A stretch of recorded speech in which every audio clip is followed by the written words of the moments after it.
Come on now, baby. Welcome y'all to the Sit On Me podcast. I am Dean, baby. I am Duff. And this is what it is. This is what we are. This is what we're doing. Now, listen here. Before we get into any kind of fun fuckery, I'm gonna bring up. For me, I'm gonna talk about some shit I've never really talked about before in regards, like maybe profession of people may know or not know that I'm involved um, in regards to the death care industry. And before we do any of that, I just want to say something. It is August 26, 2023. We're all enjoying life right now. That shit's coming to an end in the motherfucking fall, motherfuckers. I want y'all to know this quick, fast, and a hurry. They got the COVID protocols coming back. If you don't think we're going to be masked up by the winter time, I got another thing coming for you. Don't comply, baby. Don't comply, baby. It's coming. They've already some of the airlines already are sending out messages saying that, hey, listen, while the general public may not have to wear a certain mask and shit like that, they're going to require that from their own aviation teams and stuff like that. There's even some colleges as well that sending out messages saying, hey, no large gatherings, whatever the fuck. Hey, people, don't be surprised. Don't be surprised. Don't be surprised, Beaks. Here we come. Mm-hmm. God damn it. I'm just like... It be like that, baby. Dude, okay, 1 second. So, two ways to think about that. Like, okay, who got the sniffles?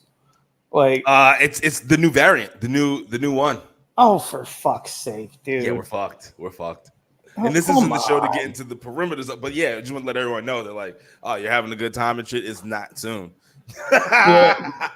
It's like about to see who's essential again. Oh, I know I am. Actually, no, this is a good thing. For me, at least. The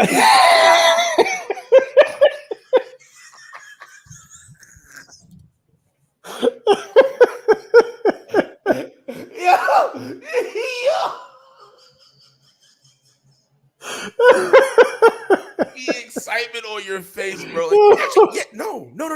We need to do this. Come on with it. And this is why. Because I like my day job is supply chain and transportation. So, like when COVID initially hit, obviously, like everything shut down, and there wasn't a whole lot moving, and the market went crazy. Once things got back going, shit was popping off, dude. I would It was like walking into, like, you know how like those old TV shows, like how you get in a booth and it just shoots money. Yeah. Oh, that's what it was back in the day. Dude, all I had to do is just walk in and throw my hand up, and I was just like, all right, I'm good. Like, so catching loads left and right. Yeah. So this is a good thing. Pause. Things are a little slow right now. My job's. I'm not in trouble by any means, but he said, shut the shit down. Yeah. You know what though? Because remember, everybody was ordering everything left and right when we did shut the bitch down. So the shit was crazy. Yeah, I'm sorry. I'm gonna cough on everybody right now. But because it's gonna happen again. And you remember how people got scared before? Oh, this shit's gonna get vicious. But speaking of essential, so. Something I do is I work in the death care industry. For people who don't know, I work in a funeral home. I never really talk about things just because, like, privacy of families and things along those lines. But there's been enough time between certain events and just whatever the fuck that now I can kind of bring certain things to light. I'm not going to give any names or anything along those lines. Right. I'm still a professional at the end of the day, but we're going to talk about some fucking stories today. This is the first time I've done this. You know what I mean? So we're going to have a little bit of fun. Now, not fun. Excuse me. It's actually, it is. It's going to be fucking hilarious. Like, it sucks. Like, it is at the, someone did leave us because of this. But just because someone dies doesn't mean that the shit that you got to deal with around it isn't funny in that moment or funny afterwards when you think about it, like, what the fuck did we do? Comedy is tragedy plus time. Let me tell you something, Duffy. What would you do if you were at your house, right? And somebody gave you a phone call. And they were like, hey, bud, what are you doing? And you're just like, I'm nothing, just at the house relaxing. Oh, okay, you want to You want to come in and kind of help us, like bring somebody into our care? Yeah, sure. So now this is, and let me tell you something. And people who are listening, who don't work in the death care industry, they're not gonna understand what the fuck I'm talking about. But if somebody listening to this does work in the death care industry, they're gonna understand what that phone call really meant. When they're asking you to do it before they give you the specifics, and if you don't catch on, you've done agreed to do some shit. Let me talk about some shit I done agreed to have done. The first one, we can maybe talk about a few other things, but this one is perfectly fine to speak about. I agreed before getting any specs. So what are specs? The weight of the deceased, where they're at, how long have they been dead for? Those are specifics you like to know before you go ahead and agree to shit. Well, right. I signed up for about 6'6", 420 pounds on the 3rd floor of a house in the middle of a hill, but this was a steep ass hill, y'all. Oh, we're about to have a lot of fucking fun. So it's me and my mans. We go over there. We got the call, whatever. So we go. We're like, all right, whatever. So we'll be able to get the person. We know here on the 3rd floor. We're figuring in the actual household, there'll be a way for us to bring the individual down. The weight we were actually told wasn't 420 at the time. We were told 300 pounds. Okay, still heavy, but it's whatever it is. Yeah. We get there. My man wasn't dead for just a day or even 2. He was gone for about a week and a half. We're in the winter time. He's cranking, but he wasn't too bad. Okay. Still ripe, and bad things had happened all over the place that you got to kind of get over and get through. You know what I mean? Listen, there's a certain rigor mortis. There's a certain, I feel like, expulsion process the body has when you die. Yes. Yeah. That absolutely did happen, but whatever. He was still basically in condition, so we we're doing what we got to do, and we realize, he's a lot heavier than what we anticipated. Yeah. Now, remember I said he's on the 3rd floor, and remember how I said that we thought we were able to go down the house? Well, the house was jam packed, not a hoarder house, just had a lot of shit in it. Okay. Yeah. And the way that the fucking house was manipulated, there was no way to get him down if he wasn't walking himself. Right, or was it like spiral staircase or something? Broken staircases that lead to like this weird area that you can't really bring a human through. That's like laid out. You see what I'm saying? Like one of those weird, like if you're walking, but there was one way. These old wooden stairs attached to the house on the side of it that you could tell are barely used. Okay. Me, my mans I'm with, and we got 2 officers with us. Because they were on the responding to the scene. Yeah. They're like, all right, we'll help you guys. I get the feet. My man gets one side of the torso. The cop gets the side of the torso, and the other one's just kind of basically bracing me from when we come down. Now, we tried to explain to the family, you don't want to see this. Like, you want to go somewhere because this shit is not like this is. Because at this point, you're still being professional, but like I'm going to have to do what I got to do. Right. I took off my fucking jacket and my shirt and my tie. I'm just in here in a white t-shirt. My man's just here in a white t-shirt. And so now as we're about to fucking go ahead and get him, and mind you, the house smells like hell, and there was an animal in the house. I was fine with all of that. Yeah. We get him off. My knees almost buckle, and I legitimately almost run and drop him, but I didn't because I'm professional. You want to know why? Why? So there's a side note of this. I'm not afraid of anything but woodland creatures. You hear me? That's fair. Actually, yeah, that's fair. I don't like rabbits, chipmunks, fucking squirrels. I don't like none of that shit. And I especially don't like fucking mice. When we're fucking walking out, all right, and the cat's toy mouse fucking goes by my feet, and I'm dancing.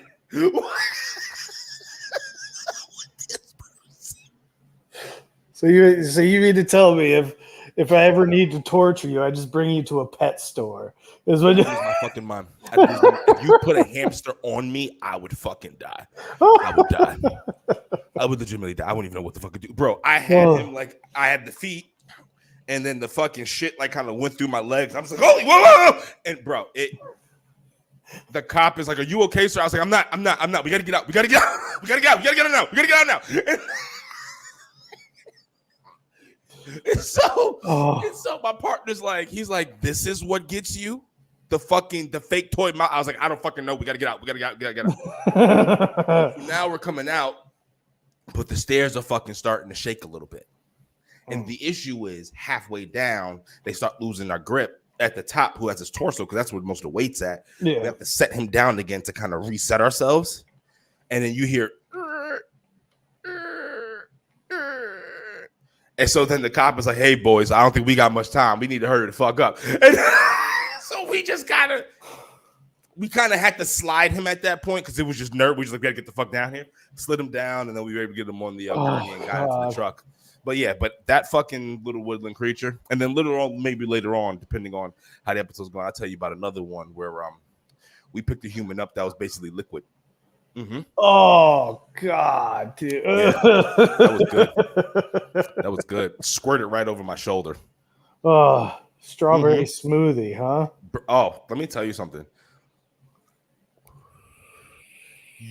You know you fucked up when you pull up and you can smell shit.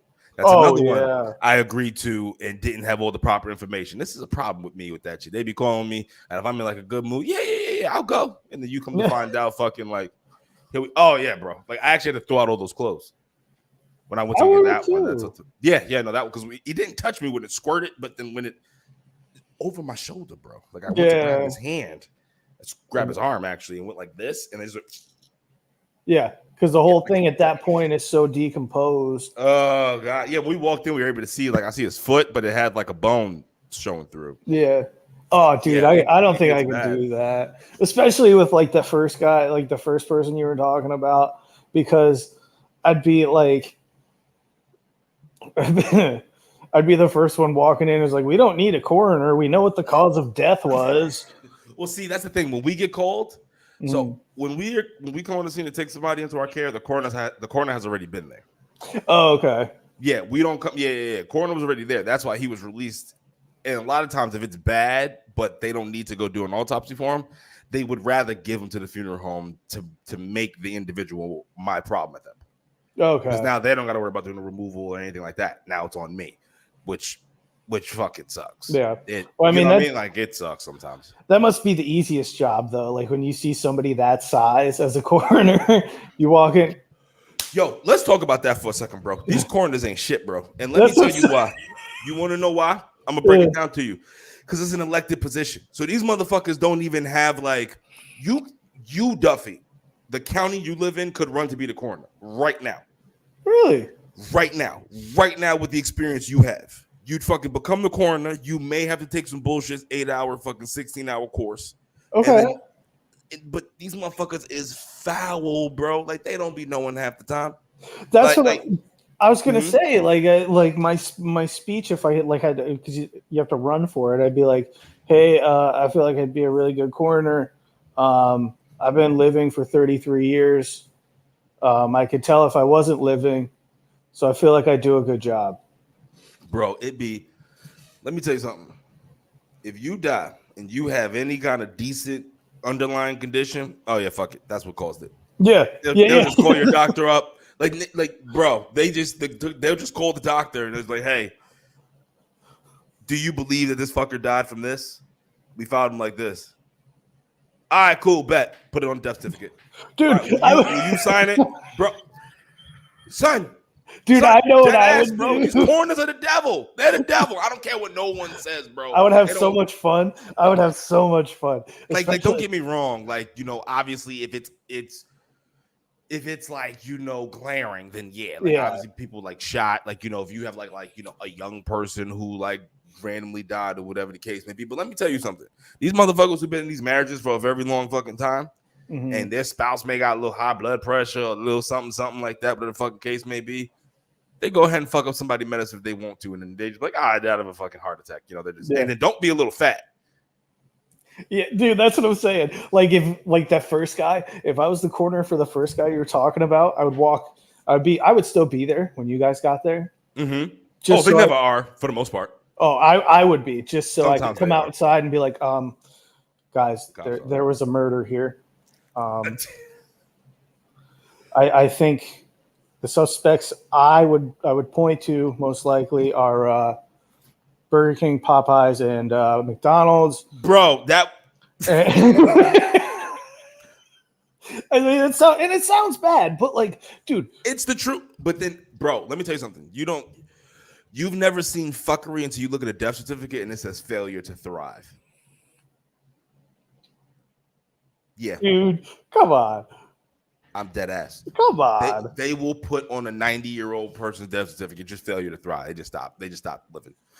Like, dead ass, failure to thrive. And then we'd be like, what the fuck does failure? And that will be the only thing there. Failure to thrive. But let me tell you something. When them people who die, they be like in their 90s and shit like that, all that kind of crazy shit. Nigga, they got the greatest veins in the foot to be embalmed. Oh, their veins. Oh, I'm sure, dude. Oh, because they made it that long. But then let me tell you something. We get the fucking young person, or just like the fucking, like, you know, maybe like a little bit of a heavier person or whatever the case may be. Go fuck yourself with that. Dude, a heavy. You gonna work today. Like, not all the time. I hate to make it sound like I'm just ripping on fat people, but I kind of am. Like, if you go to embalm somebody, both form of fat people. I think we yeah, it's true. I used to be 275. Woof. But you go to embalm a fat person, you're just like, I don't think there's any real rhyme or reason. You just start poking around, I guess. It's like, so not for nothing, like there's a motherfucking goddamn mosquito in here. I've been trying to kill you since 77, bitch. Oh, it's a bee. Oh.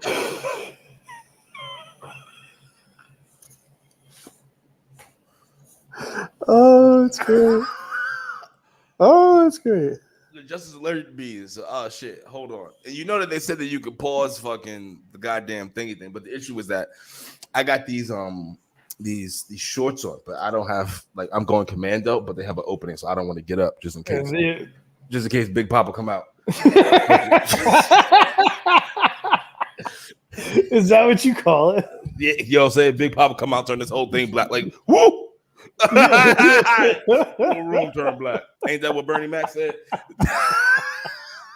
Ain't that what Bernie said? Now I'm really looking out for this motherfucker. We got to kill this bitch. Well, what kind of is it? Like, is it like a bumblebee or is it like a wasp? It's something, but Justin is not going. Oh, it's a legit. Oh, I don't know. It's got the. Ooh, them wings look aggressive. This may be a wasp. This may be. Hold on, I gotta try. Oh, I can't kill him. Well, he's locked in here with me anyway. Bye. And bye. Break. There's a bee in this motherfucker, and I can't do nothing right now. I don't know how to pause this shit. It don't say on here how to pause. It told me earlier with the fucking stream that you can pause this shit if you needed to and then come back. I don't see how I pause the live stream. How can I pause the live stream? It's a bee. I know you're allergic. That's the funniest distress call ever. There's a bee in here.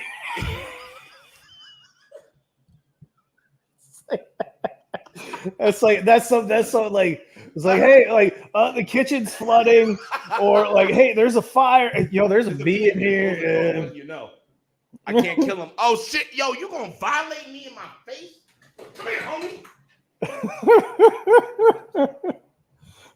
Where'd he go? Did I get his ass? Did y'all see it? Oh god. Did I get him? You think? I mean, I can't see from here. Oh, you couldn't see the shit? No. I thought it was in camera. I couldn't see it. It's either so small or I think I got his ass. I might have to let the cat in here with him. Panda would know for sure, yeah. Yeah, I'll have Panda come in here because fucking Chi-Chi's a bitch and she'll fuck this shit up in here. Like everything but the fucking bee. Yeah. That was, I guess, a good fucking 2 minutes. I don't fucking. Wow, I loved it. Oh, how Mewtwo fell. Oh, niggas done knocked over Mewtwo. Not Mewtwo. What? What? Oh, sweet Jesus. Oh, God. Well, I think I know you've heard about this because you're a fan as I am. Bray Wyatt.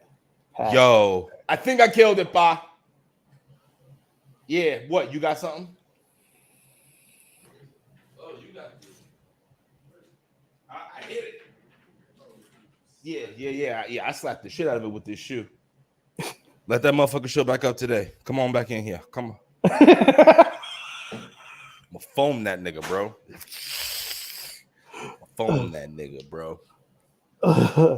But yeah, dude, that About was Bray. That shit was yeah, crazy. dude. Like That shit was wild.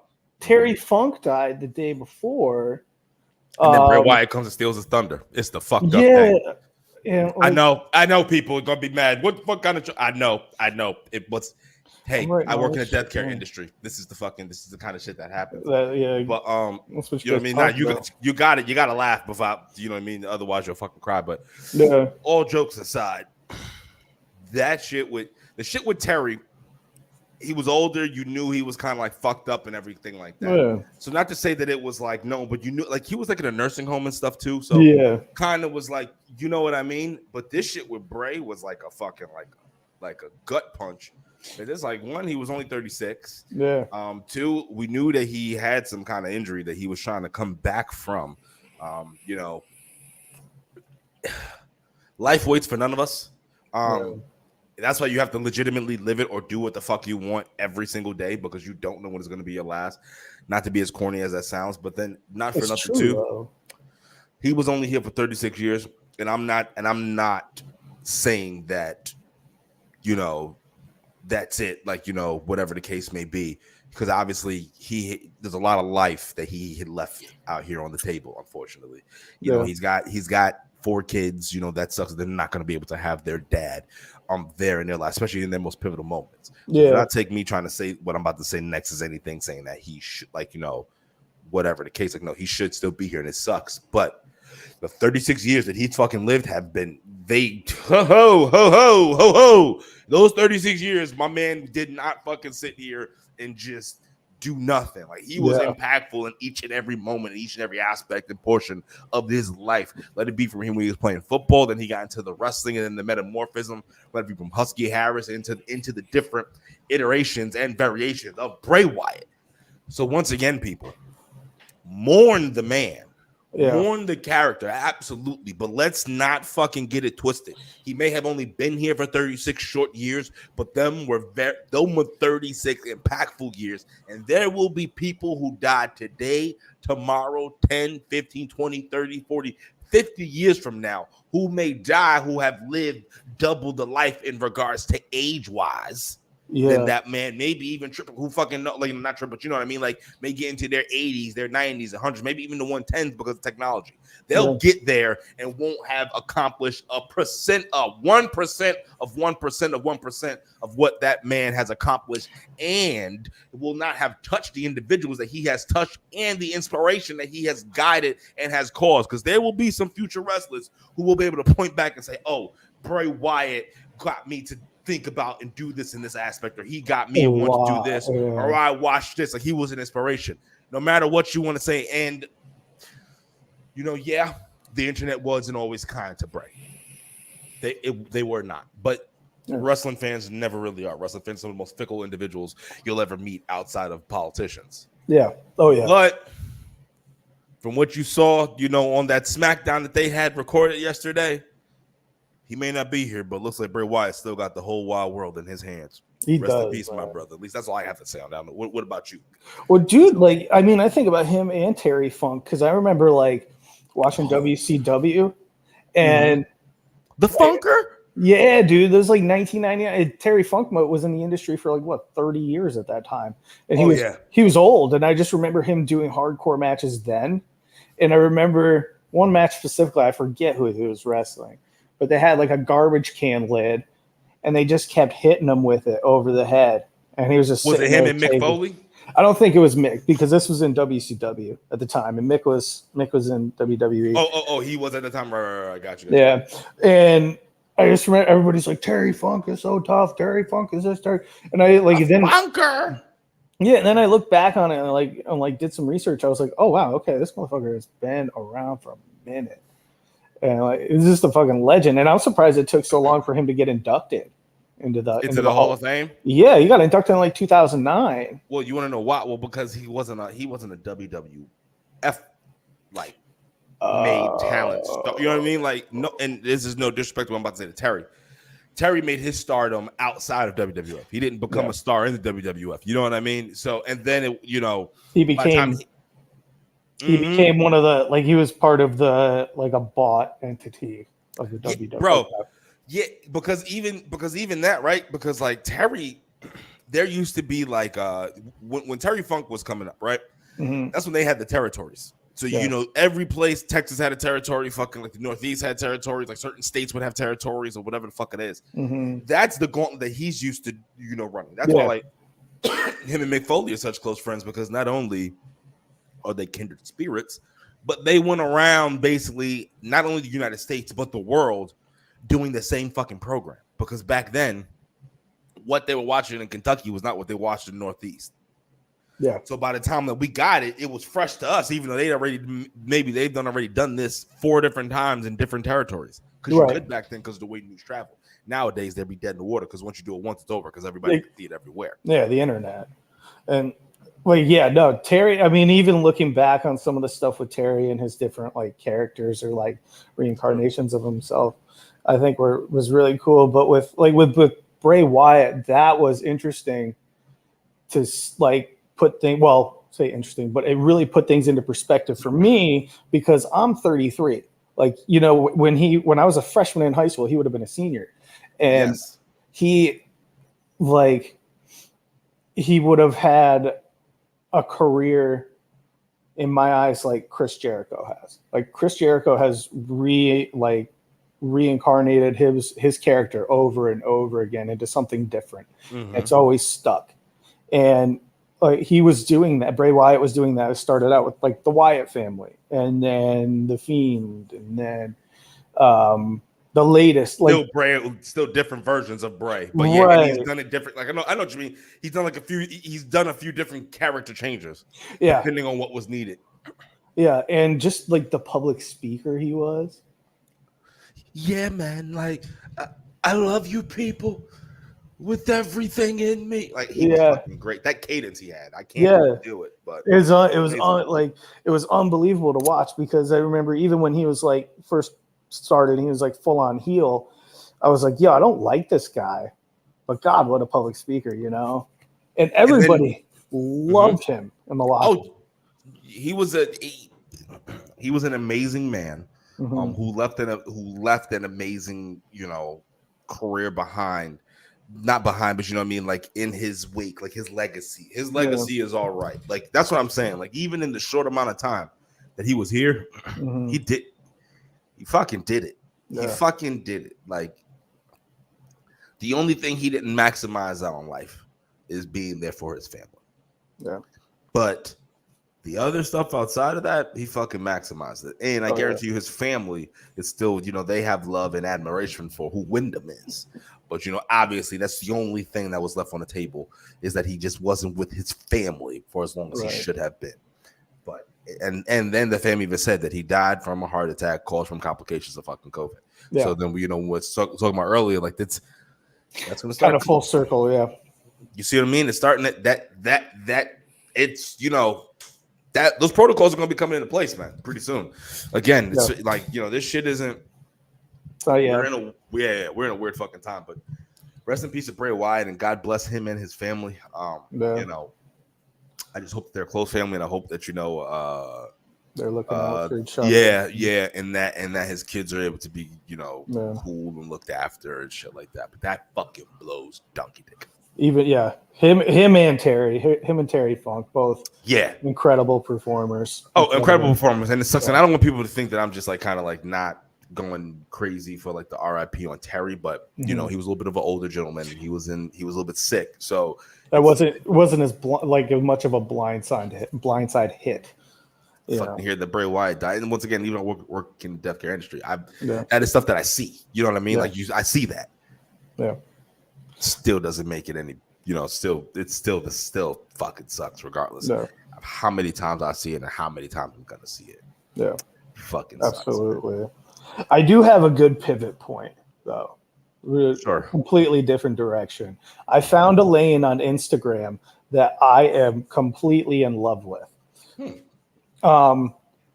It is the lane of people disguising themselves as underage kids and catching pedophiles in public. Oh, yeah. Yeah.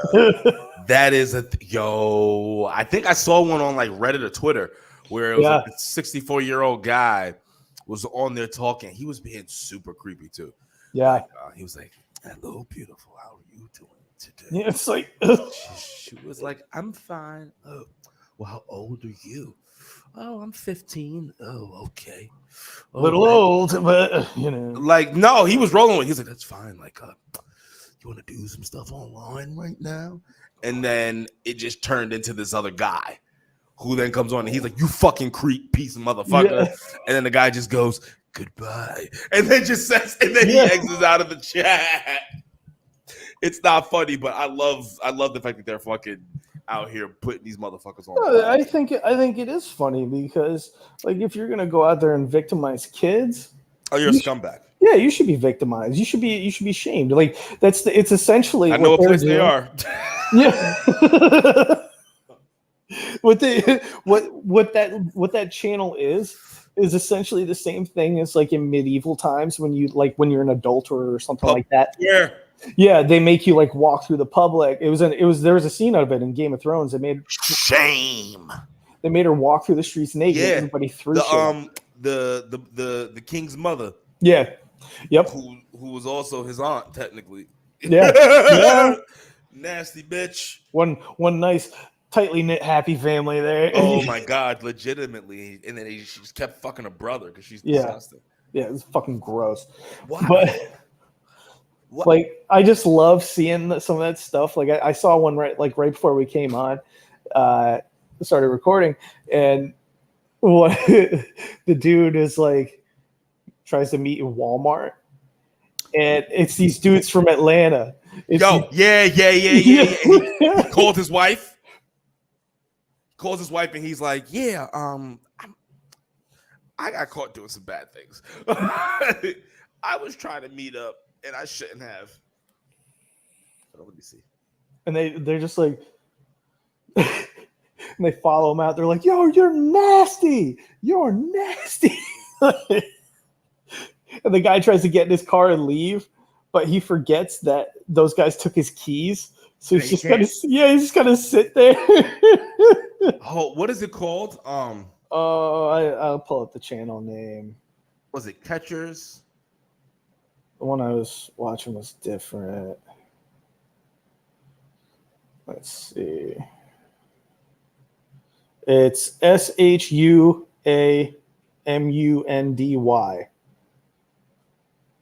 So I think this is one specific person. Yeah, I think this is just the one dude. Yeah. But there's like I can't because there's like I forget the channel's name. I don't want to be looking up shit and end up on a fucking list. But what is it? Pedo Catchers? Something like that.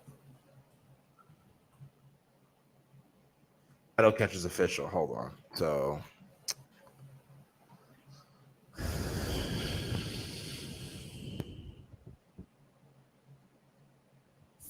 I can't find it. I'm sorry, people.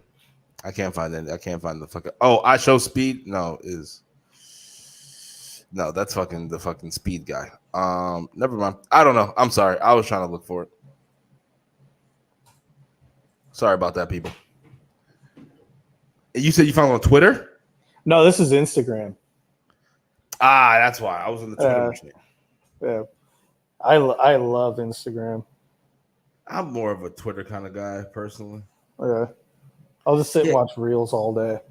Like, I don't know, Twitter. I don't know. I feel as if like before I really wasn't into Twitter, but like Twitter is like I feel that Twitter is the shit. You know what I mean? Yeah. Even with all the changes, all the crazy shit, like I do enjoy Twitter. It's a good platform to just spit something out there. Yeah, 100%, 110%. Listen, you got anything else for the people? No, I think we covered a lot. Yeah, 30. Listen, we got 34 minutes. We kind of did a little something. Yeah, we did. Had a little fun. I got to do some running. Well, I'll talk to you off what I'm about to be doing. But listen here, people. We're gonna see you in 2 weeks, like we always do. Be fucking, as Pat McAfee would say, fucking be kind and be nice to somebody. Go say something nice to somebody. Fucking the world is a fucking vicious, nasty place, and it's actually gonna get a lot more vicious and a lot more nasty coming up. If you don't believe me, up to you. But besides that, Duff, anything for the people? Go out and kill it. Remember, you know what we're doing here.